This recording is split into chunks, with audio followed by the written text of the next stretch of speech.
Everybody would stand. We'll get our meeting started. Before we open it up officially, I'd like to ask Pastor Marvin Davis to pray for us, and I'll lead us in the pledge.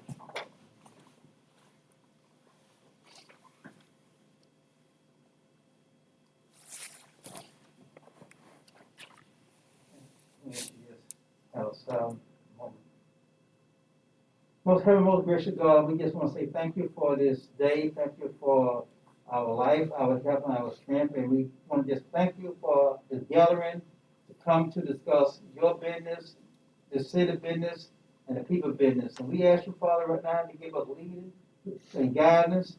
And we ask you, God, right now to just let business be conducted as men before you. In your Son's name we do pray. Amen. Please place the flag. I pledge allegiance to the flag of the United States of America and to the republic for which it stands, one nation, under God, indivisible, with liberty and justice for all. All right, we'll open the meeting up, and thank you all for coming. And the first item of business, is, as usual, is the consent agenda, which consists of the minutes of our January 19th meeting. Everybody's had a chance to look over those and read those and make any corrections, additions. I'll entertain a motion to approve. Motion to approve. Okay, there's a motion by Commissioner Hoffman to approve the minutes. Do I have a second? Second by Commissioner Langston. All in favor, aye. Opposed, same sign. Motion passed 4-0. Next item, we have Miss Nancy Stewart with us today, and she is chairman of the Citizens of Gulf County Recovery Team, and she's going to give us a little update on their progress. So, welcome and welcome back. Thank you very much. It's been a while. Yes, I have. But despite COVID, we have been keeping up our efforts. We've just had to get a little bit more creative because of the lack of volunteers. And we had a great partner here on the ground. I think if y'all recall, St. Vincent de Paul was doing the disaster case management program. So some things have changed, and I wanted to give you an update and want to let you know what's going on and make sure you have the information to pass to your constituents. So first of all, some federal funding was made available towards the end of the year through the Community Services Block Grant that comes down through USDA. That funding is being managed by Capital Area Community Action Agency for our county. And they are out of Tallahassee, but they have offices, they have a physical office in Apalachicola and case managers that are covering Gulf County as well as the city as well. So we've been able to leverage some of those funds to continue helping folks with recovery, and we'll continue to leverage those funds for things like, especially those people that won't be eligible because they own, say, a trailer, not a trailer, a camper or a motorhome versus a stick-built home or mobile home unit. And they've also been able to help fund some setup for the HHRP program, which is the Hurricane Housing Repair Program that the SHIP office has been managing. So we've been able to partner with them as well to move people forward on their recovery. The beginning of January, St. Vincent de Paul's program was not renewed. So there is no longer a designated disaster case management program in our area. All of the cases that were still pending and needed recovery help have been transferred over to the long-term recovery team. And what we're doing is continuing to help manage where we can, getting funds with CSBG, as I mentioned before, as well as our own grant funding. The other thing that we're doing is helping to coordinate the transition of those clients to the latest funding that's now available in our county. And that's the HUD program, CDBG, the Community Development Block Grant Disaster Relief Funds. Those for Hurricane Michael have finally been released. The state of Florida is managing through the Department of Economic Opportunity. And they hired a program management team to manage everything from applicant eligibility all the way through construction. And they have offices in Port St. Joe, as well as the other 11 counties that they're working within. There are hundreds of millions of dollars coming down for this program. Not sure exactly what the specific allocation is for Gulf, but it's determined by the number of FEMA applicants, as well as the population. So they just started accepting applications for this program. It's for repair, rebuild, and replacement of mobile home units. They cannot do any type of temporary shelter like a camper or a trailer. And we do have some folks that are in those situations, so we're trying to help them other ways. Their offices are located here off of Trade Circle.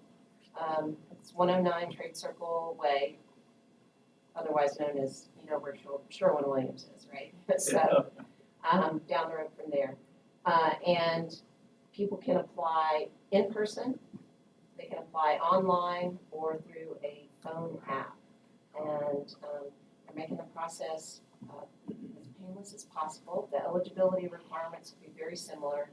You must have owned the property at the time of Hurricane Michael and financially eligible.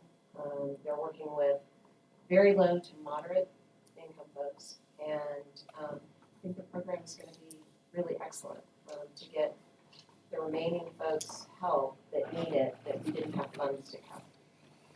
So it's a long-term process, I guess. That's why they call it long-term recovery. And it's been obviously well over 2 years. But I did want you to know that things had changed a little bit, but we're still making forward progress.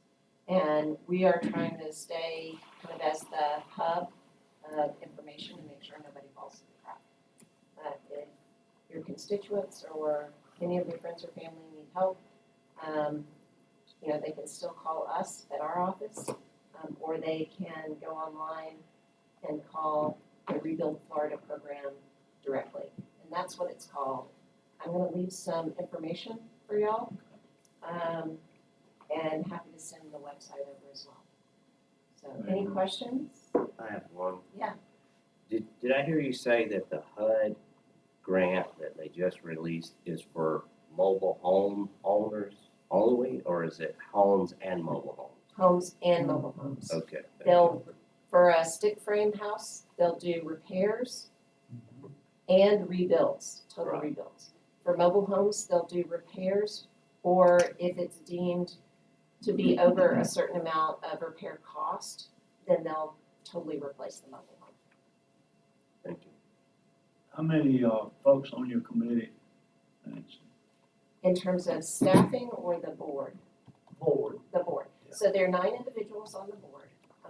We have 2 new board members that just joined. We had a couple leave for various reasons. So we have 9, currently 9.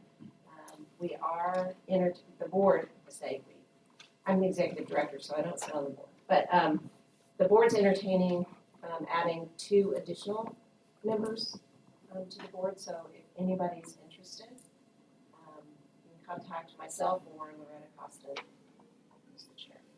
Does City Hall have your number if somebody hears this and wants to get in touch with you? Miss Charlotte does. All right. So, yeah. Very good. So we can send people to your direction. Absolutely. Yeah. Yep, and we'll help them navigate. Okay. All right. Any other questions? any other It feels questions? weird, like. Anybody?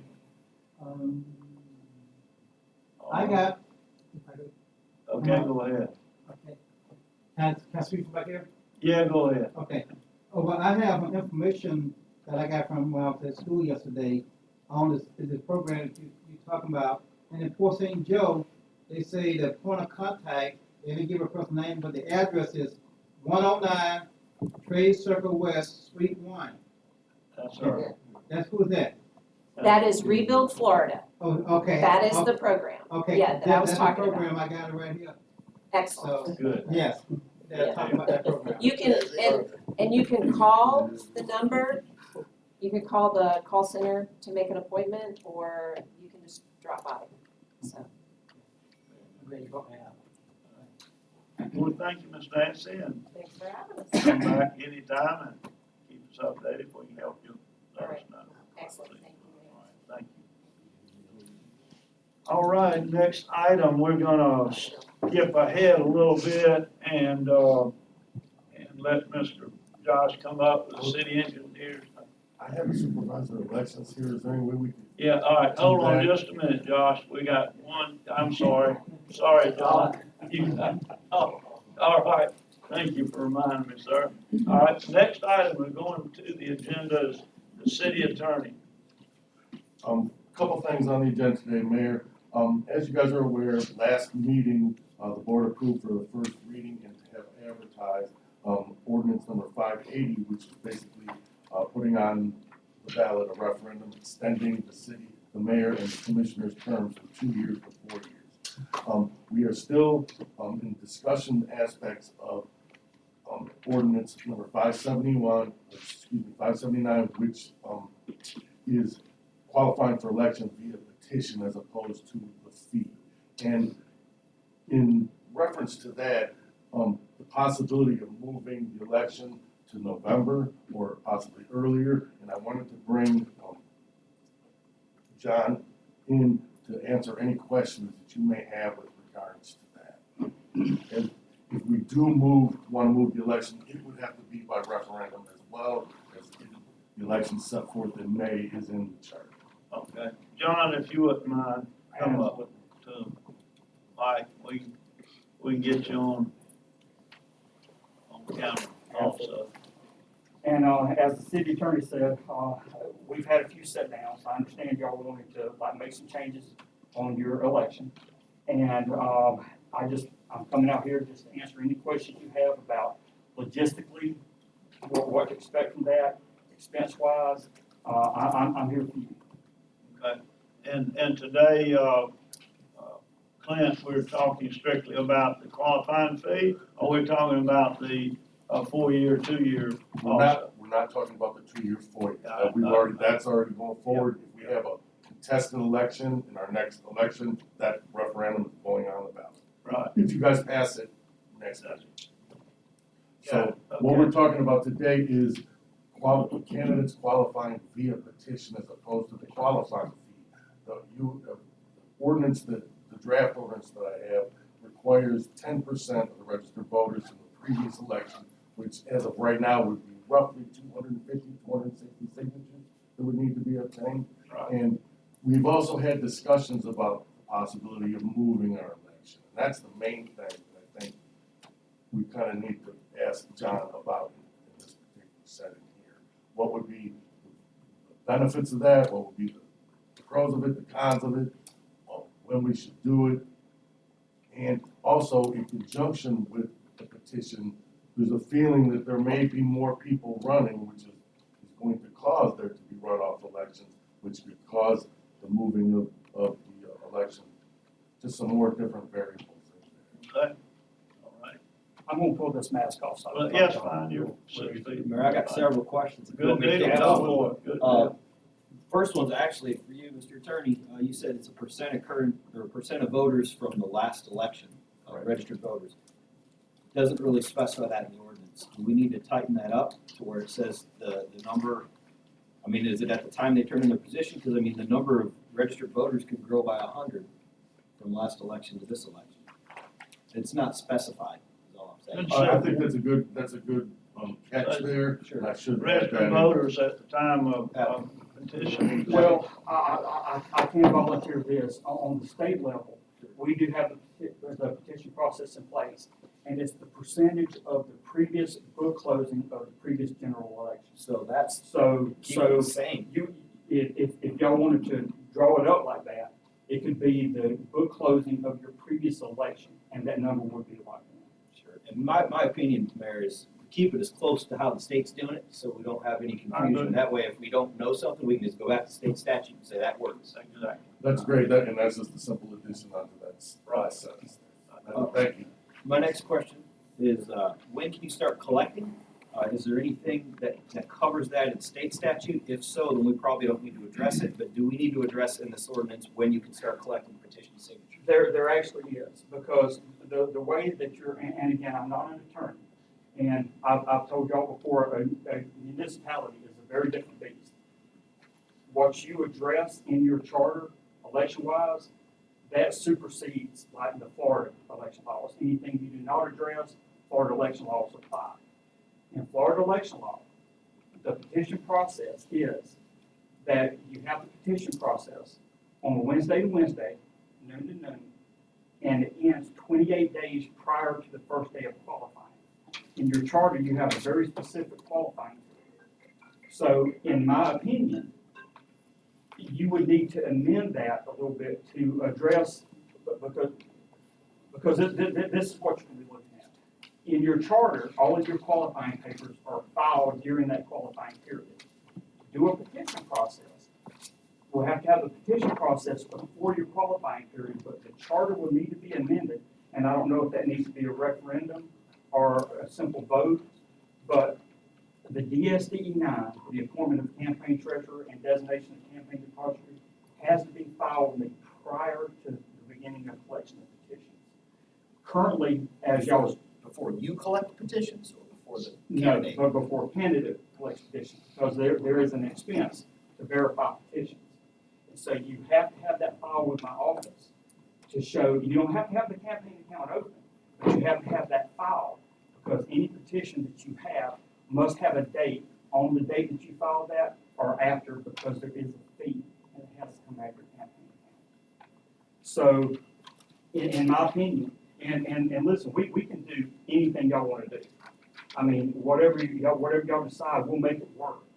But if you want to follow what we do on the state and federal level, I think you're going to have to amend that portion of your charter, because it says that all qualifying papers are filed during that period, but that form is going to have to be filed prior to allow the petition process. So you're saying we would only have basically 1 month window to collect petitions as it stands today? Right, but because as it stands right now, if you leave it like it is and you initiate a petition process, but you can't start collecting petitions until the week of qualifying, you're giving candidates a very narrow window to collect, 250 petitions. And you've got to verify. And we have to verify them. So, I mean, logistically, I don't see how it would really be feasible to implement it for this election. Well, we've already decided it's not gonna be in this election. Okay. This ordinance wouldn't go into effect until August 1st. But- The next election.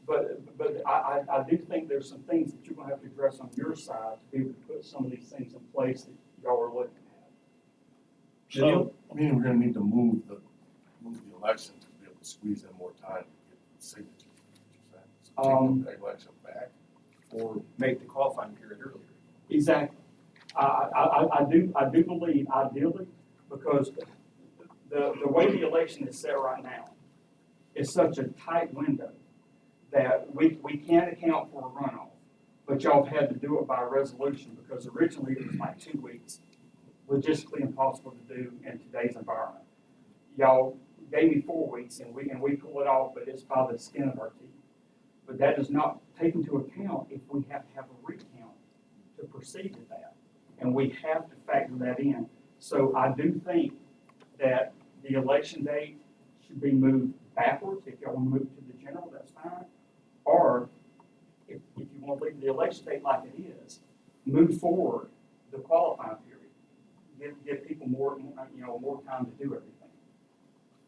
so bottom line is, it sounds like there's some charter language in our charter that we're gonna have to change to make just about any of this work. Which means that's gotta be on referendum to the voters. Any change our charter, voters have, we can't do it up here. I think so, and I can't speak to that. That's not me. Yeah, I'm not an attorney, so I That'd can't. be my But I think there's some things there y'all gonna have to look at, and y'all have to decide whether you can do it by simple vote, or if it needs to be a referendum, or a charter change, and I can't answer that. It is something that we could pass. The window to collect petitions would be ridiculously small though. No one would do it. Correct. You'd have Yeah. 3 weeks to collect 250 signatures. Yeah, it's doable, but difficult. It's doable, and to have it verified makes it more difficult. So all right, more questions?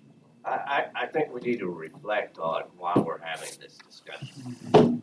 This all started from a citizen of Fort St. Joe bringing it to the commissioners and saying, would you consider allowing petitions in lieu of writing a check?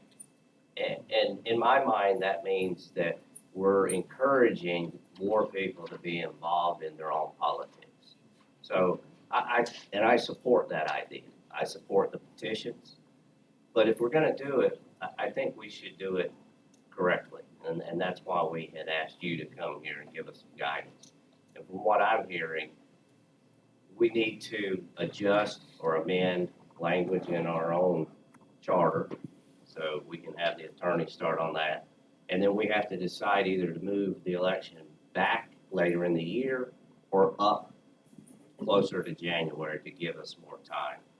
I And believe so. if we did those, do you feel as if we would be headed down the correct path I to do. do it? I do, because the way it currently stands, your worst case scenario, y'all have never faced. And if we have to have if we have the election, and understand this is a nonpartisan election, so you have to win with 50% plus one of the vote. And so generally speaking, if you have only 2 candidates, you're gonna get a winner. But if you have 3 or more, you could potentially have a runoff. But what we haven't built into this window is what if we have to have a recount? And what I mean by that is we have an election. You have 4 or 5 candidates in one race. The 2 highest vote getters proceed to the runoff, but the margin between second and third is so close, you have to have a recount to determine who's going to the runoff. And then you have the runoff. What if the margin of victory is so close, you have to have a recount on the runoff? And we do not have enough time in that window built in, and I think we need to address that. Mayor, it sounds like we can kill all birds with one stone if we just move the dang election to the primary and then our runoffs would happen during the general election. You get more people to the polls. Is that possible logistically on your end? State primary you're talking Yeah, about? just put our election same time as everybody else. We all go vote once a year. Make it easier on everybody. I think it's set in our charter though. Yeah, we'd have to change the charter. We gotta change that Yeah, we'd have first. to move that. And And then when that happens, sure. then all this stuff can happen. Right, and if the people of St. Joe don't want to move forward with that idea, they'll just vote against the referendum. Vote the charter now. Right, and then we'll just be where we are. And there won't be any petition, because you don't have the time to do it by petition, I don't think. If we're gonna do it, let's do it right, fix it correctly, and then we'll let the people decide if they would like that idea or not. I just feel like, having a petition gives everybody an opportunity, every citizen an opportunity to, if they wanna run, they'll run. You may not have the funds to, run. So I think it's being fair to everyone. And, moving the election, to the general election, I think that's the way to go. And, let citizens decide, what they wanna do. We don't get to make that choice, the people have to. You just propose it. Just to be clear, John, you're saying, and Commissioner, making the primary, which is in August, make that the general election. That gives us until November to a runoff. We definitely would have to change some language in the charter. But as I said, Clint, provided that the charter allows for a city voter to vote outside of the city limits. I have not found anything in this charter that says. I haven't seen anything They either. cannot vote, they can vote, they have to vote in the city limits. Can you explain to them why that is? Yeah, the reason I bring that up is, and I'm gonna use Barefoot Cottages as an example. We are distributed on the state and county level. Okay, you have city voters within the city limits that live at Barefoot Cottages that will vote at Highland View or St. Joe Beach Fire Station on federal and state races. but those precincts are not within the city limits. And so we have no problem, we have something called ballot on demand. The system will know if a voter comes in to the Highland View precinct and they are within the city limits, it'll print them out a ballot that has the city races on there. That's not the problem. We just have to make sure that the charter allows for a city voter to vote outside of the city limits. It's not prohibited. That it's not You have prohibited. to be a resident of the city of Port St. Joe and be registered to vote. Yes. Yeah, you send ballots all over the world now. They mail them in. Yeah. They're obviously not voting in the city. Yeah, and since 2018, I mean, we've been operating under the voting super center because of the hurricane. And a voter can vote at, my office or the Weevil Library either way they wanted to. And so logistically on our end, absolutely doable. And matter of fact, very easy to do. We just need to make sure charter-wise and everything, it's allowed. Do we have time, to get that, charter change on the, election cycle this year for the city? Again, I'm not a lawyer, so I don't I believe know. we do, but we would need to we need to be ready for the next meeting. We couldn't push it much farther than that. Right, because qualifying is, March 24th, something like that. Because Mayor, I think you've already voted to have a charter amendment request on the ballot for this time with the terms from 2 to 4. So you need to do it that same way. You would need to give a recommendation, Mr. Hammond, if you want it on there before he starts ordering ballots. Right.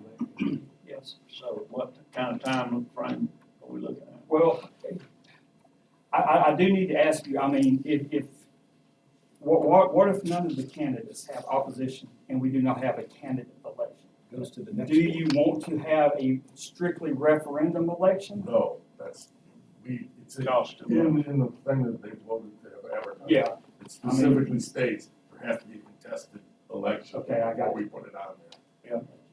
So, I mean, I don't know, I mean, I guess we need to wait and see, like, what the candidate qualifying period looks like, to see whether we'll be able to put the referendum question on the ballot, because if there's no opposition, it sounds like, We're not gonna put it we don't wanna do a strictly referendum election, and I don't disagree with that.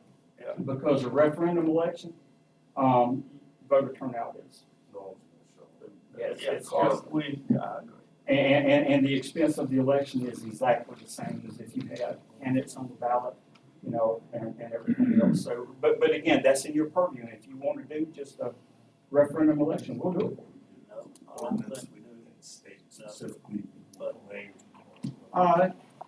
Well, any other questions? I think you cleared quite a bit up from me anyway. And, anybody else got any questions for Mr. Hammond? I'm sure if you do, he's always willing and able to talk. Absolutely, I'm available 24/7. Could you just give us kind of an idea of turnout for primary election versus the city election? What's your average difference in turnout Well, if you took just the city voters? okay, a typical city election turnout, and again, it depends on what's on the ballot. If the mayor's on the ballot, you have a higher voter turnout. If it's just groups, you have a lower voter turnout. If you just have one group, it's even lower. So, a typical primary election, if you wanted to move it to coincide with that, you will have a higher turnout. But a primary election typically has around 36% turnout. It's just the way it is. And a general election, you have higher, but again, it depends on the election cycle and what you have. During a presidential election cycle, you have higher turnout. I mean, we had 76% on this one. In a gubernatorial cycle, you'll have around 48%. So it's kind of like comparing apples to oranges. It's really hard to say. I hope it increases turnout. That would be the whole reason for doing this. And again, I believe if y'all move it to coincide with the primary and the general, whether it be a gubernatorial cycle and everything, I think it will improve the turnout. While we got them here, any ideas what my marching orders are?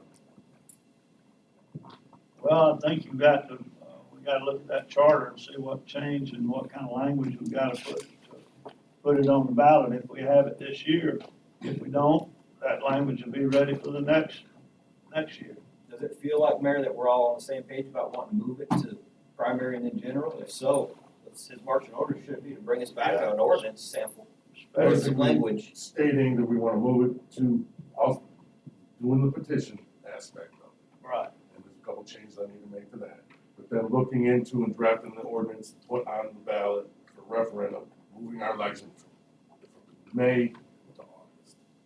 And then basically any runoffs, but then again in November, like normally, and that would involve charter changing. Sure, that, I think we agree on, and, you know, knowing that John's gonna give us a discount because we're running with everybody.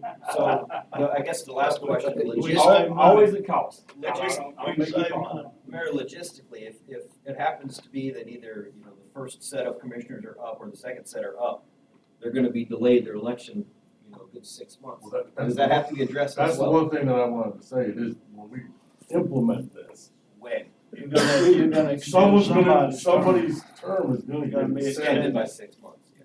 And we just have to deal with it. That's gonna. Well, not be up to 6 you. months. 3 months, sorry. Yeah, a couple of months. That's it. From May to August to November. I mean, and if there is a problem, that seat just sits vacant until then. I hate to say it that way, but for 3 months. That's something, Something else you gotta look at. I mean, These in are order to change them, you're gonna have to do that. Right. I don't know whether any other way, but they would extend their term. I'll make sure. That's the question, Well- does that have to be addressed in the paperwork? I think it would have to be in there. I think it would Yeah, definitely have because to be you in would there. not, I mean, after that. I mean, worst case, we could wind up with 3 vacant seats for 3 months. I mean, If you it happens just to be put right where in- 3 of us are all and if- contested. And if this referendum is part of the referendum, passes, it is understood that commissioners are gonna have their terms extended by a certain period of time in order to accomplish the goal of moving the election. Right, the city can't run on Yeah. 2 commissioners. No, I think that's fair, though, to just put in there that whoever would be up for election that year would have an extra 3 months. I mean, that's fair. Yeah, I mean, but I think it should be in there, so everybody's above board, everybody knows exactly You what's going on. guys kind of follow that logic. Okay. All right, so I think I know what I'm supposed to do. Yeah, it's tricky. Well, and like I said, I mean, we literally can do anything on our end that y'all need us to do. Unfortunately, the lion's share of this with the charter and everything, I think it's on y'all. That is. As far as making the changes and everything, but I am available 24/7. Any commissioners, y'all wanna ask me anything, don't hesitate to call me.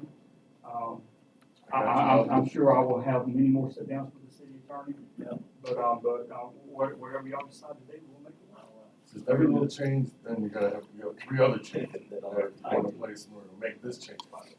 It's a lot more complicated than I thought. Yeah. I agree. But we're heading in the right direction, I think.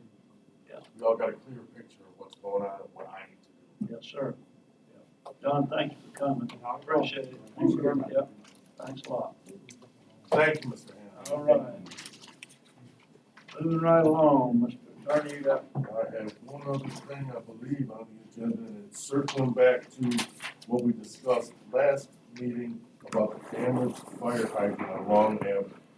We rechecked with the insurance company, and there's just, I don't even think our fire hydrants are covered under our property insurance as it is anyway, and liability policy wouldn't have anything to do with it. So, but even if it was covered on our property insurance, we have a $5,000 deductible. The damages here are $2,500.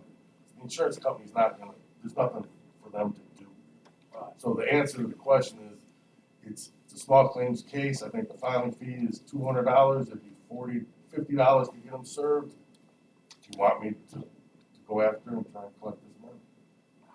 my opinion is no. That's just my opinion.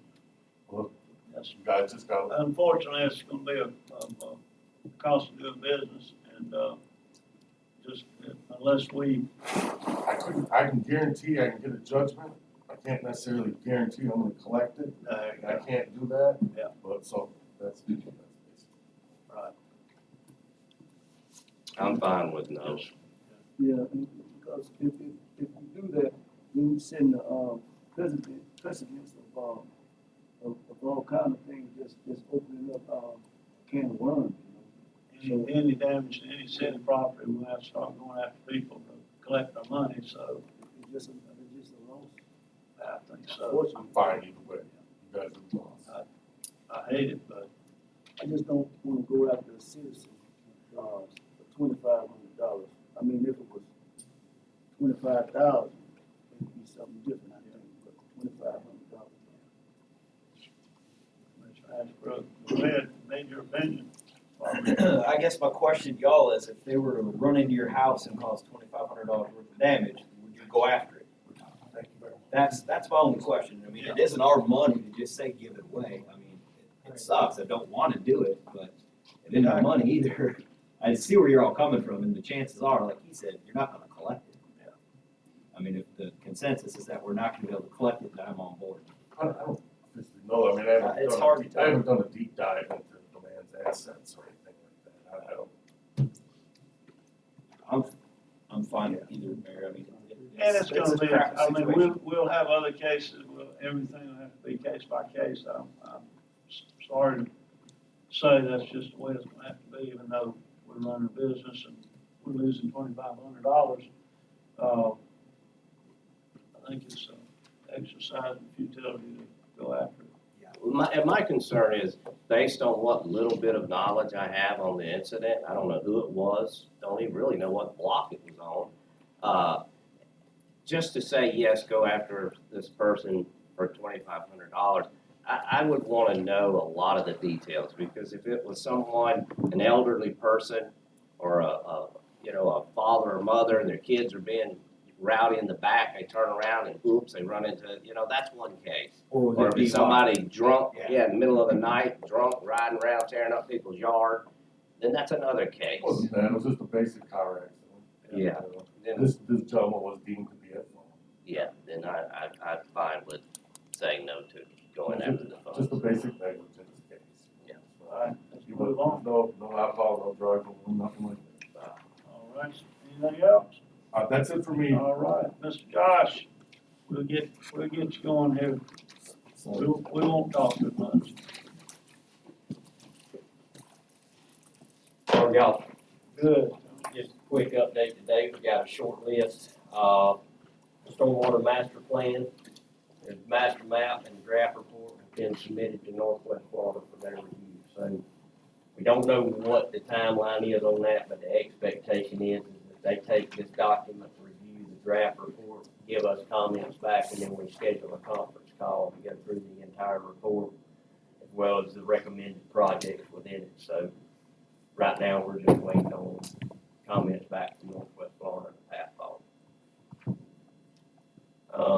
Port City Trail, I'm sure everybody's been by there. Fully under construction, and they're doing good, except for last week when the rain came through. The contractor did call me and he said, man, it got a little wet out here. And I said, we understand. So it does look good, they're doing a good job. So I think we'll have a good product when they complete it. CBG sewer is still moving forward with the CIPP line, and I think we're still probably a couple of weeks out from pipe bursting. So as we get a schedule on that, I'll let everybody know.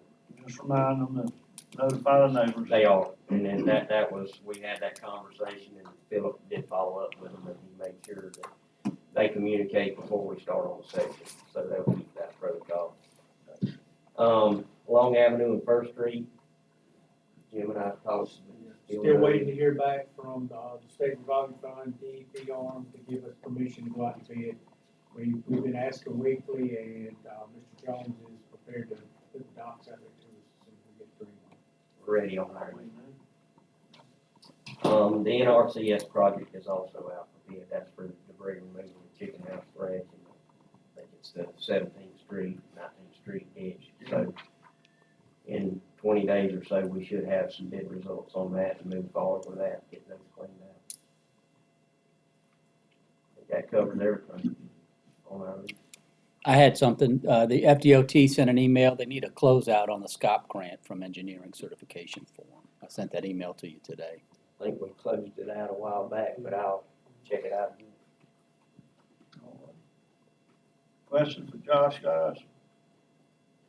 Want once again, he's like the others that help us, he's got his phone number, we call him, any question you have, about any projects, feel free to call him. Absolutely. Yeah. Thank you. Thanks, sir. All right, moving on, we got old business. Yes, sir, Mayor. The first item we have is in reference to COVID-19. I did give you an update sheet provided from the health department. If you want to refer to it, it actually shows our positivity rate for the past 2-week period is at 16%. We have seen a slight reduction over the past 2-week period on there. Currently, we do have a moratorium on our facility rentals at this point. Where we're at with our building facilities.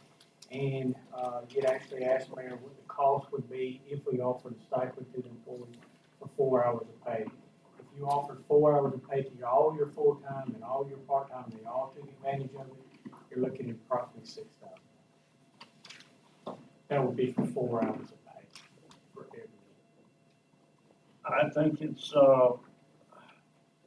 a carrot that we need to dangle out there, for our employees.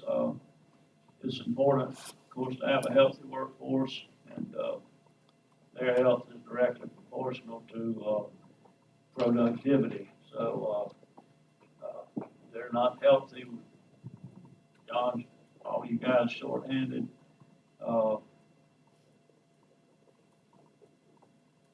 like them all to get one without us dangling a carrot out there.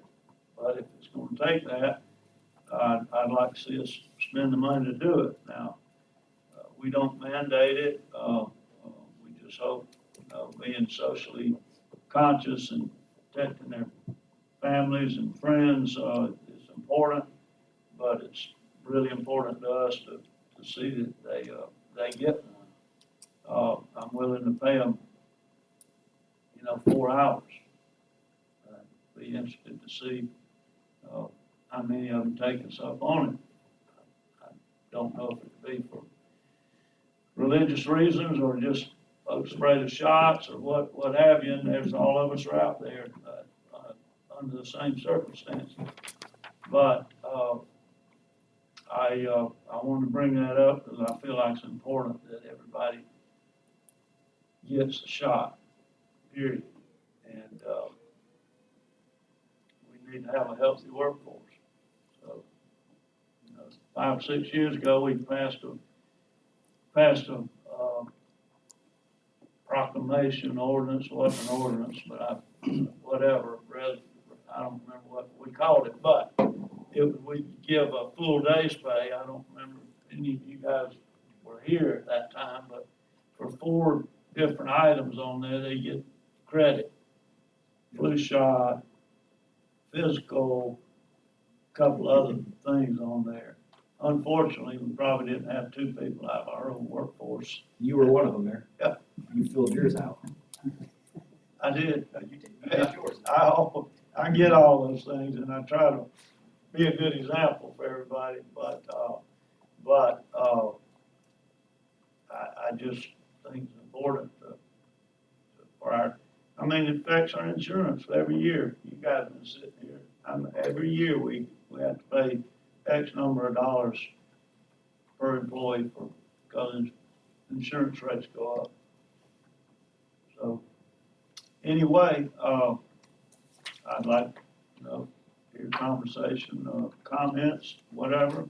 You don't think it's good, I'm not hurt my feelings, The but mayor's costing us 80 hours if they get positive results and they have to be kept home. The CARES Act is forcing us to pay them while they're off, and then they have to use PTO if they want time after that. So it's already costing us. Might as well give it to them now.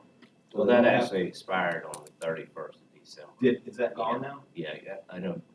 A company can choose to extend it if they would like, but if you haven't filed to extend those 14 days and all that, it went So away. that's gone. okay. Either way, I think they're gonna be off work and unproductive if we don't do it. So let's get them vaccinated so they don't get the time off. I think that's not a bad idea, Mayor.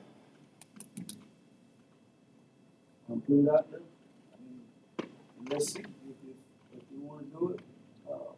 Just definitely, pushing them. Doesn't take long, takes about 30 minutes out of their day, and they're gonna get a half a day's pay. So, Make sure it's include both shots, not just the first one. definitely, yeah. Unless they get the wind up with some Johnson Johnson stuff, and that's one shot. Where is it? It'll be out in a couple of weeks. I'm fine with it. Do we need to put that in a motion? I'll make Yeah. a motion that we approve it. Okay, motion by Commissioner Hoffman, is there a second? Second. Second by Commissioner Ashbrook for a 4-hour bonus stipend for each employee in the city, part full-time, that gets the COVID vaccine series. And that's in pay, not comp time. That's correct. Will it be retroactive to people that are already vaccinated, that already went? I would say Absolutely. so, yes, sir. Absolutely. Unless you're talking about yourself. So, but that, no doubt, and, Jim and Mike, Charlotte, whatever kind of form you wanna get, or have them, return to the office with the card from the health department, it's a CDC card. Okay, any discussion? Discussion from the audience? All in favor, aye? Aye. Opposed, same sign, motion passed 4-0. Mayor, do we want to discuss any further on the moratorium on the building itself, or do we want to let it stand as is? Yeah, sure. Anybody got any comments on that? We're still at 16% there. I say keep them closed to new arrivals. Yeah, I think so. I think it's a good idea to, let's see if it continues to trend down. The more people get shots, the more it's gonna trend down. So, And the health department is gonna try to use it more and more. As a matter of fact, they are actually gonna utilize it this Thursday to actually provide more vaccinations, working with the hospital. So hopefully, as more vaccines roll into town, they're gonna be able to use it more and more. So they're gonna be using the facility as much as they can, provided by the vaccines they get. I do have an update, Mayor. My mother-in-law's living with me until April of this year, and she signed up. I know, she signed up for the vaccines early, right when Sarah Hines came and told us about it. It was about 3 weeks later, she didn't get a call. Well, today she got a call saying that they will not vaccinate her because her residency is not for her. So they have now turned down even seniors that are here, as long as they're not from here. So, that's, you know, I think the governor, the it was a governor's. Surgeon General of the state of Florida.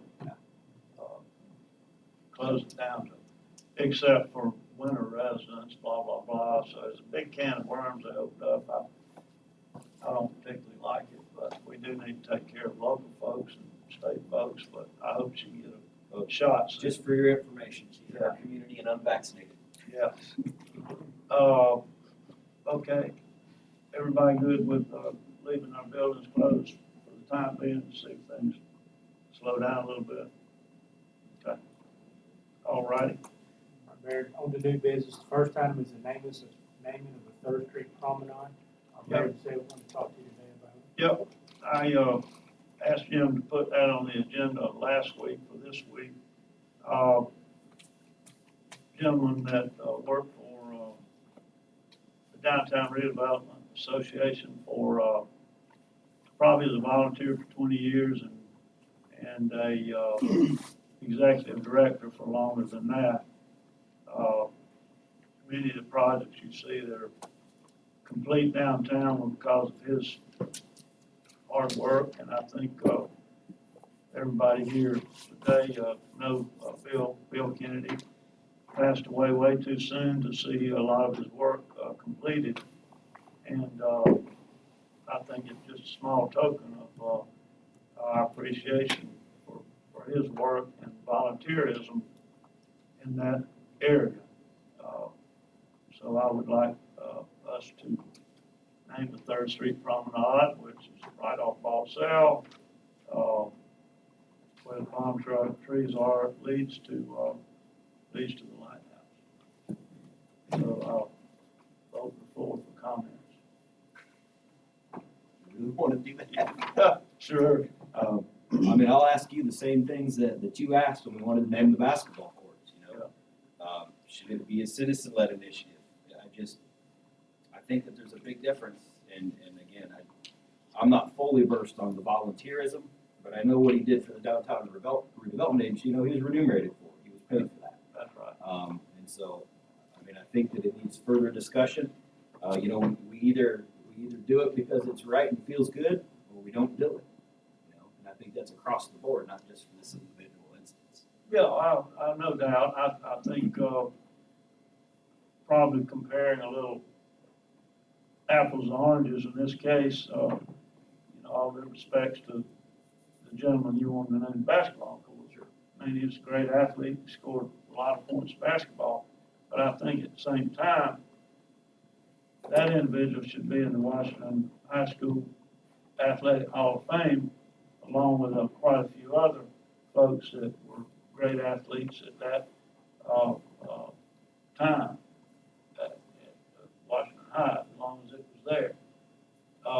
And that's my thoughts comparing apples and oranges. This individual actually worked in the area and on the things in that area that I'm trying to name for him. So you know, I think Mr. Pittman was a great athlete, but I think we're comparing apples to apples, or apples to oranges. But and you're saying that we should have a group of citizens come in and ask to I mean, name something?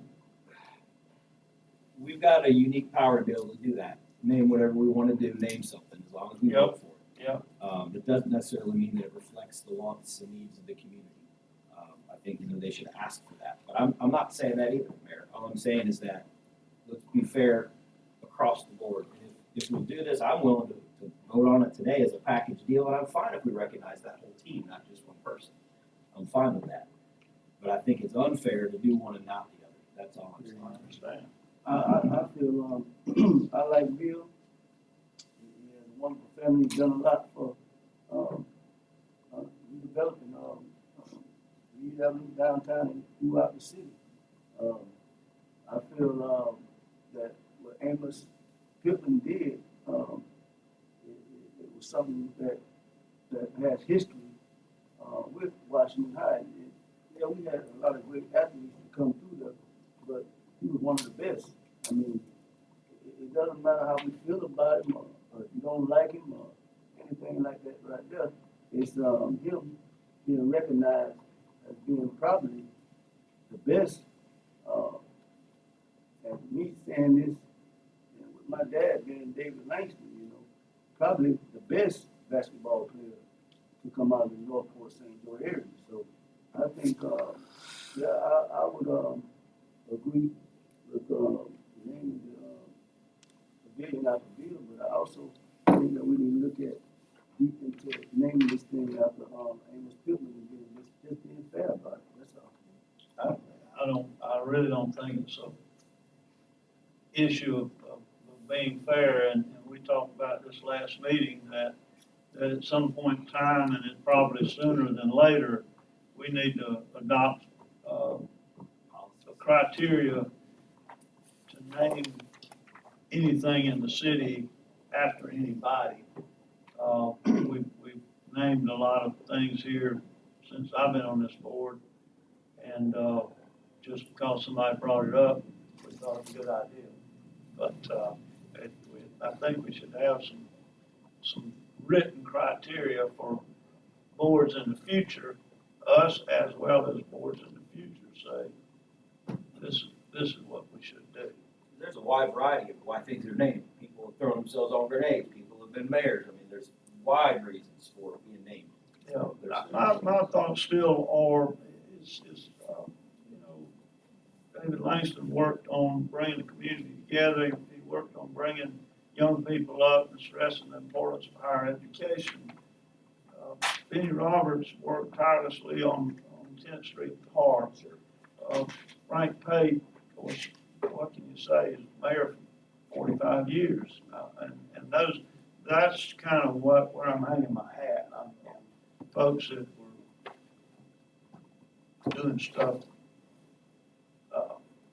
in the area that we wanna name something. So that's my only thoughts. Now, questions, comments, come right up. Jessica. As usual. Sign, we don't have a sign-in sheet, Miss Hilda, Miss Hilda. Miss Charlotte not here. I saw Miss Hilda's son walk out the door, is what made me think. Jessica Davis, a pastor, Philadelphia Friend Baptist Church resident. What I wanted to go back to just what you said, based upon the fact that apples and oranges, they're two different fruit, but they're fruit. Yeah. What I mean by that is that they're both are very attractive. Okay. And so if you're gonna, get an apple over here, that's good for the community, then an orange is good for us in our community. Yeah. And I That's think, not our community, our community.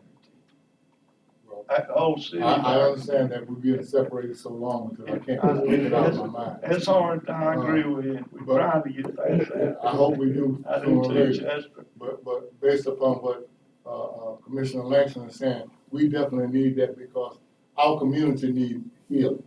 And this is one way of trying to heal by actually bringing prominent people to the forefront. And I think he said it best where, whether we like him or not, he still represented North Fort St. Joe. He helped put that area on the map. I was there when we went to games and we went out of the area to play. And what brought that to mind was the fact that we had athletes that could actually put Fort St. Joe on the map. And in doing so, I think his name is should be well represented. And, Good point. Good point, thank you, sir. Anybody else? Come right up, Charles. I think that's Charles behind that man. Hard to know anybody in this day and time. Yeah, that's him, but he gonna stay behind the I mask. think that's good, I like it.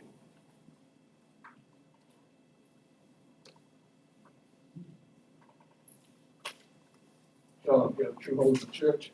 I agree with everything that's been said, and add to, because it's one of the things that I always push, policies and procedures. If we learn how to get policy and procedures, then we wouldn't have these kind of conversations, because you have a set criteria how you do things. Yeah. But now, like you said, and there's numbers of people that do things, and I know Bill, he's a good guy, I understand all that. I don't mind that happening, but like I said, let's make sure when we're doing things, that we're doing it for betterment, like I said.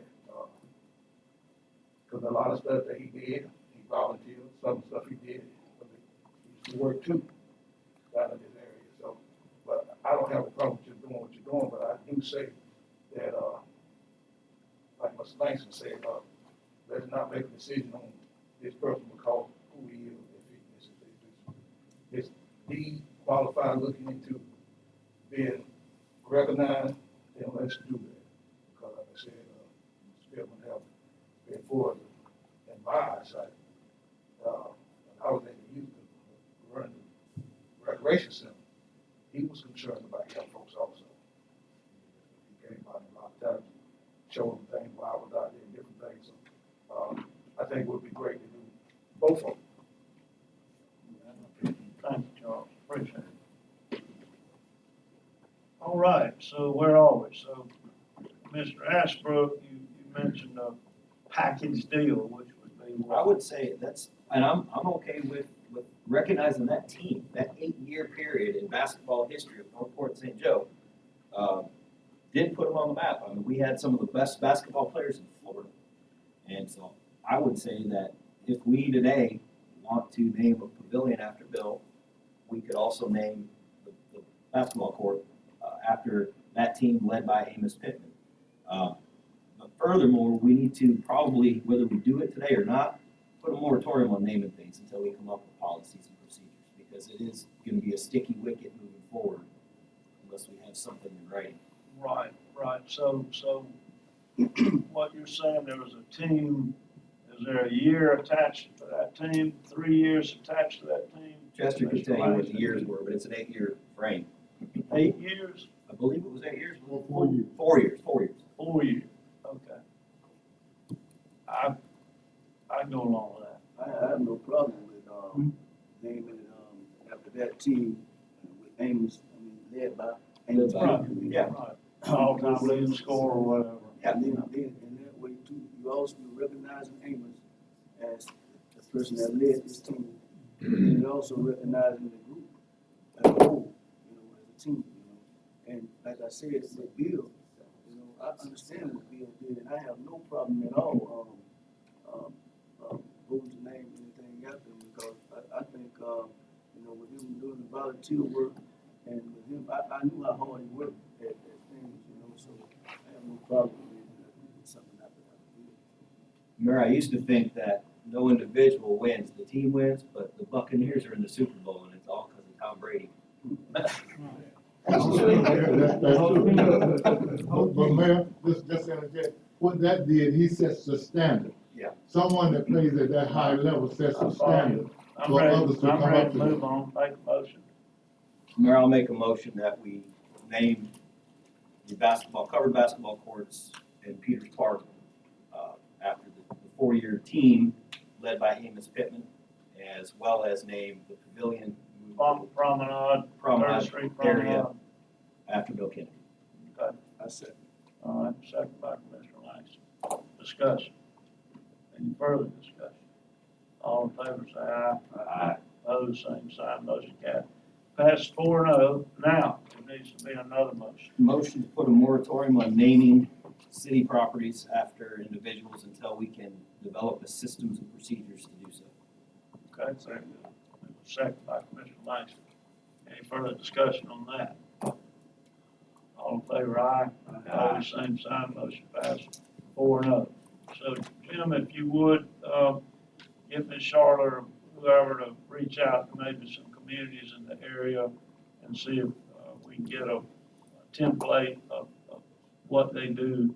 That'd give us a start. And, Get some grant applications. I think it's something we need to do. All right, moving right along. If there's the last item I have, Mayor, is the listing of the current city projects. If you have any questions. Everybody got a copy of those, and I've asked Jim if you guys were okay with that. Any of these completed projects, just remove them. Yes. And then shorten this list, and we'll hope to get down to one line item one day. And, I so- agree wholeheartedly. So, but he is gonna keep it on his computer for future, if somebody wants to know about XYZ project, he'll still have it. Are y'all okay with that? Just all the ones in red to get them off, and there's several on here that's gonna be coming off soon also, so we're moving along, and thanks for staff for staying on top of it. All right, nothing else on that, Mr. John? Mayor, I don't have anything unless the board's got questions. Garrison looks good, the patches have done, if you guys haven't noticed or ridden down Garrison, it was a big improvement just on those 10 patches, so, we'll look at those, point repairs sometime in the future to see what we wanna do with that. Anybody, question for John? Okay, Mayor, I have one for you on paving. Have we ever looked at, I know we paved where the old Capital City Bank was, but have we ever talked about doing Balsa all the way down? It's almost a gravel strip now. I mean, it's all tore up. Has that been on our radar? add it to our list, Yeah. that's I mean, all it's- I can say. It's All right over there the by the city. parks. That's why I All thought. over the city, you know me, I think we should pave one road every year that we're set up here. And, we gotta figure out how to do that. Some of this, that'd be a short one to do. Some of the monument, Long Avenue, 6th, 7th, 8th, 9th, and there, those can be done easily. So we need to think about that. All right. Put your thinking cap on and let's find some money. All right, surface water, Mr. Larry's got something for us today.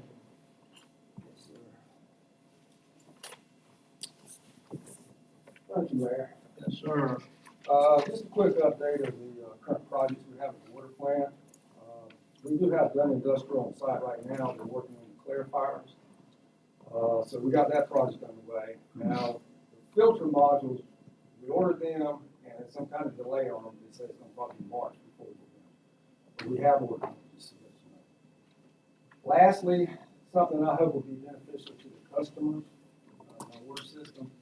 I gave you a handout of a proposed pilot study of green sand filters. We did a little research on this, and we would really like to pursue this. We'd like for them to come in and do this pilot study for us. And really, what it's all about is just improving the overall quality of our water, the purity of our water, and something to deal with the maintenance.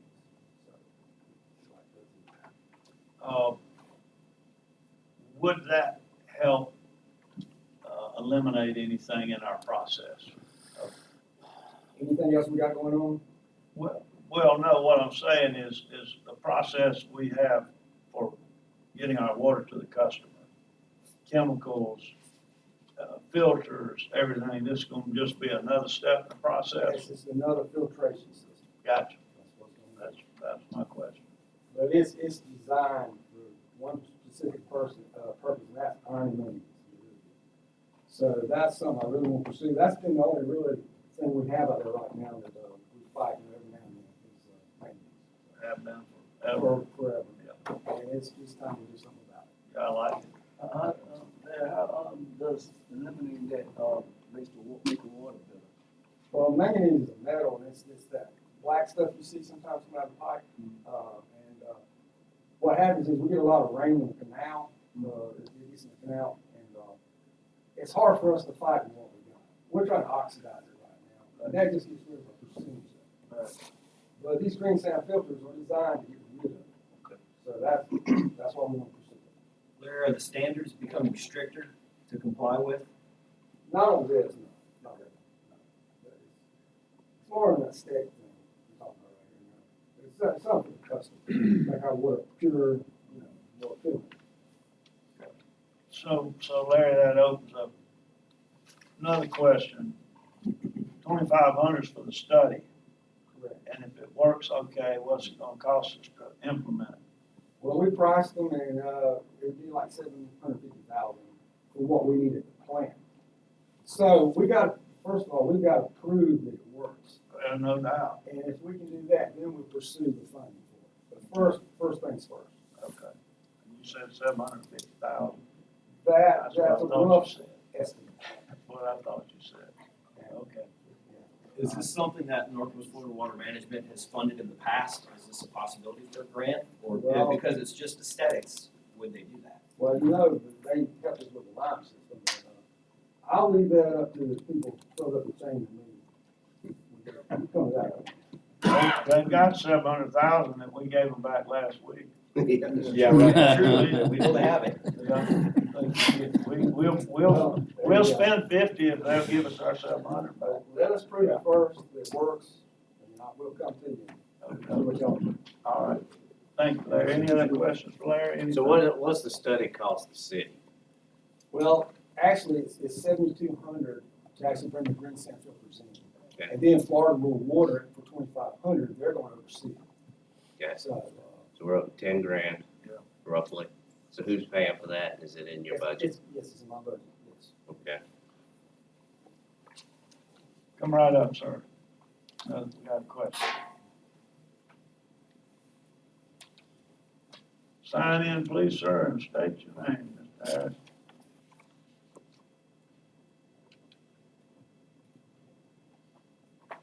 Sidney Harris. Remember him about 50-some years. So I wanna know what the cost that gonna cost me. $700,000 what my bill gonna be. That's an excellent question. That's why I wanted y'all come up with bill and all that, Right, $700,000 that come out of my pocket. right. Good question, and the reason I asked him how much it's gonna cost when we find out if it's gonna work, 750. We'd have to factor that all in, but I'm not for raising water anymore. We just about raised the price of water as far as we can go. So I wouldn't vote for it unless we could do it without raising your water bill. That's That could be what I grand. Yeah, so I'm No, just we're one talking about person. grant opportunity. I don't think anybody can sit up here and say raise your water. I get that water bill in the mail. Y'all gonna tell me? We won't build it if there's no grant, I promise you that. I ain't cut off. We got, Now, y'all can say what you want to say of them. When that thing come in my mailbox, I go up and talk to them, they gonna tell me I got to pay for that $700, y'all. that's why we're gonna study it first, see then. Yeah. We So don't- I just wanna ask. There you go, that's a good question. Mr. Benny Roberts used to say, what's a gallon of water gonna cost us? Well, our job is to, keep trying to improve it every way we can, so that's what we. I agree, and we need that. All righty, okay, Mr. Mike. We're moving along with the pay station for the boat ramp. The pay station's in production. Hopefully by the next meeting, we'll have an estimated delivery date for that pay station. We don't have that information yet. They're still building the pay station. While we're on that, have we notified every person that's got a sticker for free launching down there that they need to get another sticker? Or is that on Facebook? No, sir. March is next month, spring break. But they all come due at different times, Mayor. They're good for 1 year from the time of purchase. I know that, but we changed the color, remember? And so we need to let everybody know, because we said we're gonna highly advertise this thing. And we voted $150 fine, I believe, if you don't comply. So I don't want them to say we didn't know about it. We'll get some more. Definitely got to get out there on Facebook.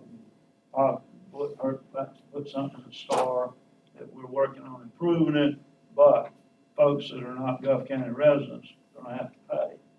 So, The actual ordinance will be at the next meeting, so as soon as we get that, as soon as y'all pass that ordinance out there about the fines, we'll blast it forward. okay, all right. And we should have the language for your review on the two signs we haven't completed, with the language with the ordinance information and so forth. So we'll bring that to you as well at the next meeting. for your review. Mr. Mayor, while we're talking about these signs, before we approve any more signs or put up a new sign, I'd like to get the sign that's down there tied to a pole. Yeah. With the Either, strap. either take that thing up until we got time, it looks terrible. Okay, It'll be gone. Thank you. okay. The tennis court resurfacing, we awarded that bid. We don't have a time frame yet. As you know, the contractor had a stipulation in there that he had to have surface temperatures of 55 degrees in order to apply the surface. So we don't have a date yet for when that will work. We'll continue to talk with him, and we'll bring that to you as soon as we know any more information. So it's gonna be 6 more weeks. It's right? probably Because gonna that- be. What is it? It's not a hedgehog. Groundhog. Groundhog. It's on its shadow today. Yeah. Yeah. An update on the FEMA 418,000 emergency funds. I had discussions with them today. They've approved a total of 351,000 of that 418. They've paid us 272,000. They say they're going to release another 78,000 of that by the end of the month. But there is 67,000 now that they're rejecting. Some of it is accurate, and I'm waiting for them to give me the final review so that I can go through and see those items that they're rejecting. But they say they've given me approval, or they say they will have approval by the end of the week, that they'll pay us the final distribution and distribute their recommendation on the monies they're going to disallow, the 67,000. So I think we may finally be at the end of this process on the 418,000. We still have other projects in the works and still working on other projects with FEMA, and we're still waiting for them. And that's all I had, Mayor. Okay, questions? Okey-doke. Let's go to code enforcement. So Mayor Shulman, we have a handout. We opened up 2 bids last Friday. One for the demolition, 2 different ones, RFP 2020-25 and 26. 25, let's take it one at a time if we can. The first one, 25, is for 1412 Palm Boulevard. Low bidder was Able Services, came in at 13,664. And 26 came in at State Contractors at 11,884. This is for the Avenue A, partial corner of Avenue A and Emerald A. Currently to date, we have spent approximately $15,000 for demolitions. We put in the budget $50,000, so this is roughly 40. Was this bid as a package, Jim, or I'm just wondering if they would honor these prices individually? They were bid out separate. Because if I'm looking at this, if we're gonna hire Able Services for 13, they're only charging. They're less than 1,000 Yeah, difference. right, and You're so looking at a package deal. get one contractor to do it, right? Because state contractor's 11,000 on one, but then they're 10,000 more on the other. So Able is by far, if you did them both, way below.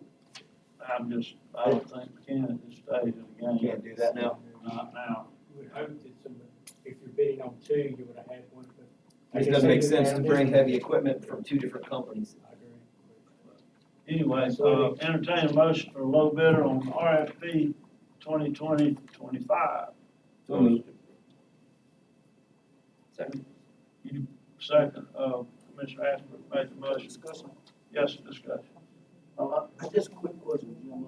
Once we, vote on these bids to go through, is there any way, anything that this person can do to stop the bid and try to do something to their home? Or is it just, At this point, this board is actually making the final decision to tear it down, Commissioner. So at this point, it would be at the board's discretion at that point as to, yes, sir. What would happen is after, if you vote on this today, what it is, we would go into a contract with that vendor, so it would be very, very hard to stop it at that point.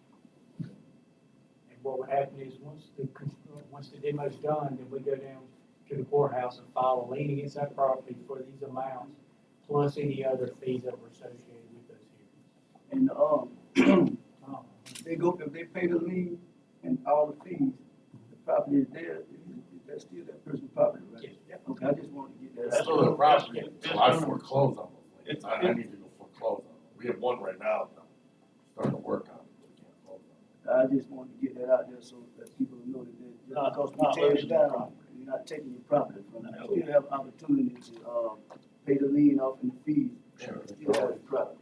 Absolutely. Okay, any more discussion? All in favor, aye? Aye. Opposed, same sign, motion passed 4-0. All right.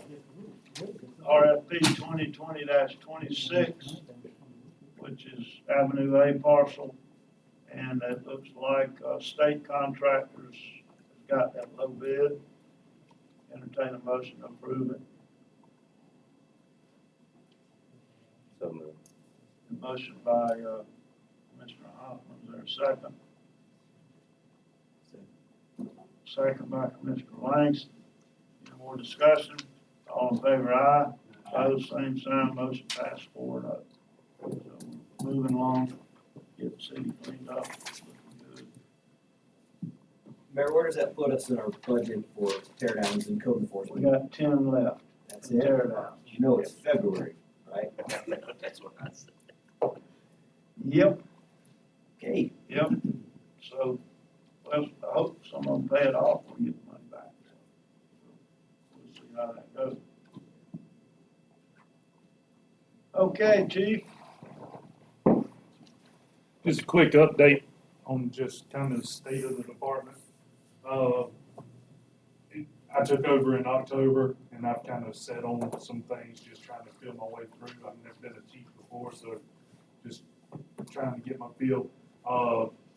This week I put in a request to Jim to promote one of my sergeants to lieutenant, and he'll be over patrol duties, all the sergeants, all the officers, and one officer promoted from officer to sergeant to take his place. So then on March 1st, we're going to go out and try to hire an officer to replace that position. So just getting things rolling, getting kind of the command staff together and get everything flowing the way I want it flowing. So Right. Just give you guys. So you're gonna request to add an officer to your force? No, sir, it's You're all replacing existing watch. positions, yes, sir. I got you. Instead of going outside, I promoted from Sure. within, and then we'll hire an officer for that position. Okay. Okay. Sounds good. Are you, when you, put the job, put it online, right? Yes, sir, it'll be advertised, just like Ms. Charlotte always advertises. And of course, we'll blast it on social media and everything.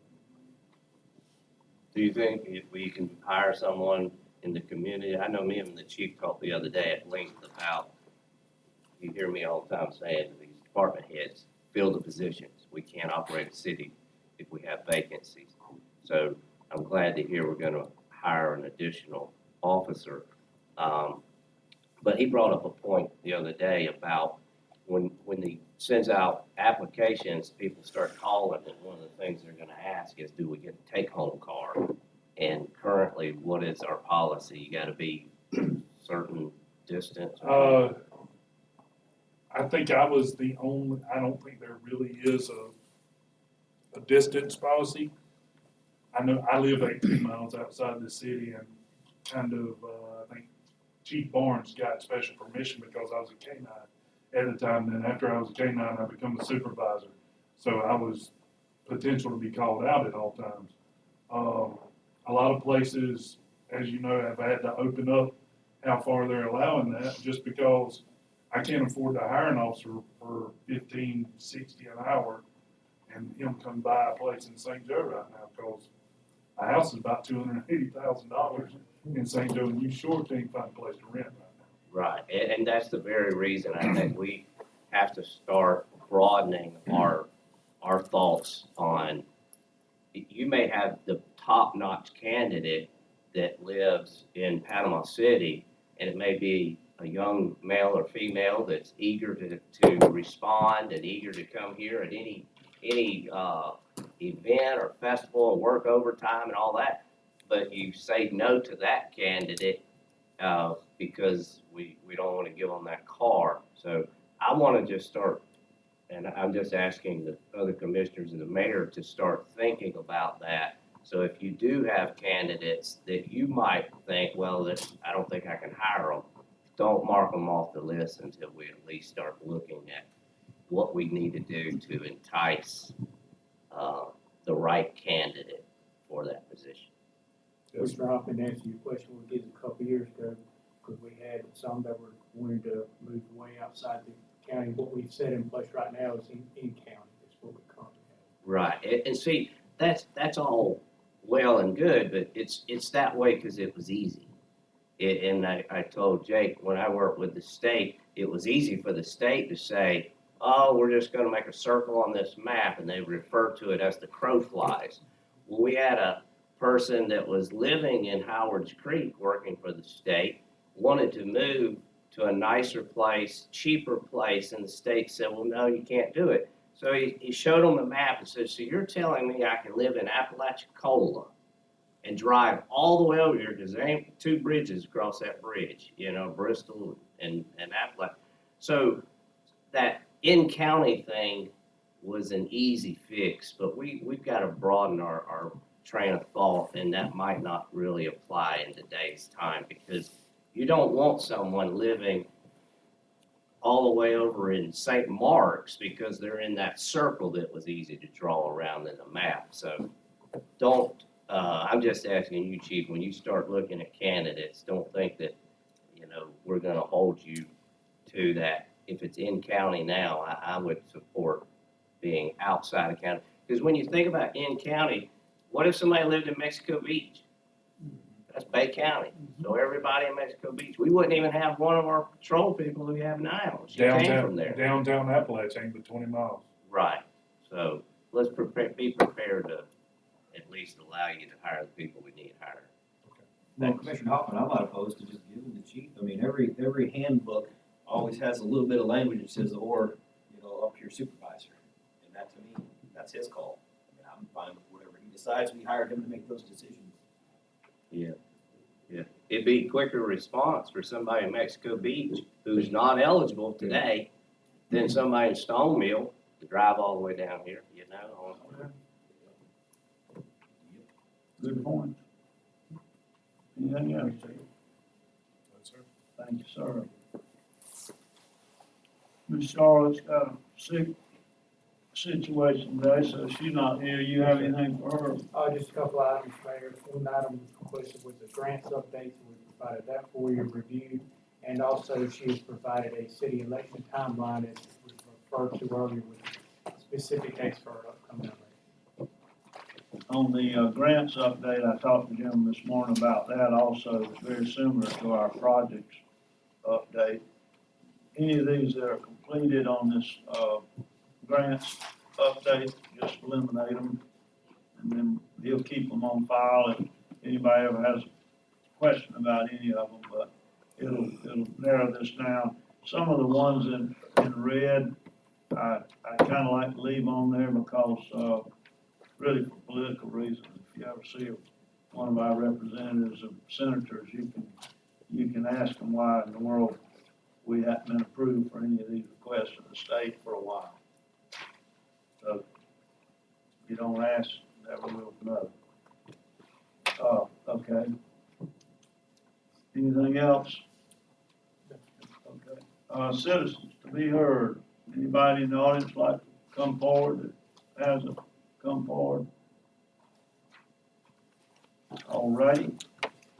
Moving right along, discussion items. I think we started with who last time? I wasn't here, Mayor, so I should go first. I agree. I really don't have a whole lot, but I'd just like to say, you know, how appreciative I am of this particular board. I've served with several others, I mean, other than our mayor, been here the longest and served with multiple different people. And what we saw today was working together. We don't always have the same views, but we always talk it out and come to a solution. And I'm very thankful to be working here with y'all. It's been a wonderful experience and it continues to be. We can agree to disagree, but be civil about it, so It's different. That's the way it should work. It's different than it was. Yeah, that's the way it should work. So, okay, Mr. Langston. I just wanna comment on the canopy that's out at the cemetery. Looks good, I saw that. Was out there Sunday, and the power was on, canopy was up. I mean, I just wanna thank John and staff for doing that.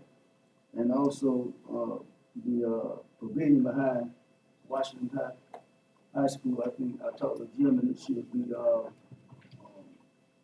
starting up probably this week sometime. So I just want to thank them, thank staff for doing a pretty good job. I appreciate it. Look forward to a good barbecue out there. That's fish fry or food. Food of any kind. Okay, anything else, Commissioner Hoffman? I hate to even bring it up now that Commissioner Ashburn said we're all getting along so well and working together. I'd like to go back on your comment about the Bucks football team. You made the statement that the only reason they're gonna win the Super Bowl is because of their quarterback, and that I did not agree with that, so we can talk all day. I want to agree with it. Go Bucks. Right? Defense wins. That's all I have, Mr. Mayor. Okay, all right. I've got one thing, I want to show you folks. We're proud that our pier that we called it growing up, was a pier. A lot of people call it pavilion now out. We have a couple in town that are here about 6 months out of the year. They're from Wisconsin. And, Jack Nancy Blake, she's a big photographer. She loves to take pictures. So she took a picture of the new pavilion and framed it for us, and it's a beautiful, beautiful sunset. And she presented it to the city and signed it and so forth at the bottom. So I'd like to, we can hang it here if you guys want, or somewhere at City Hall, but I think we need to recognize them, and I'll write them a thank you note for it. But wanted to recognize Nancy and Jack Blake. They live just down the street here on Garrison Avenue. But loves to take pictures, so That's all I've got. Nothing else. We'll stand adjourned.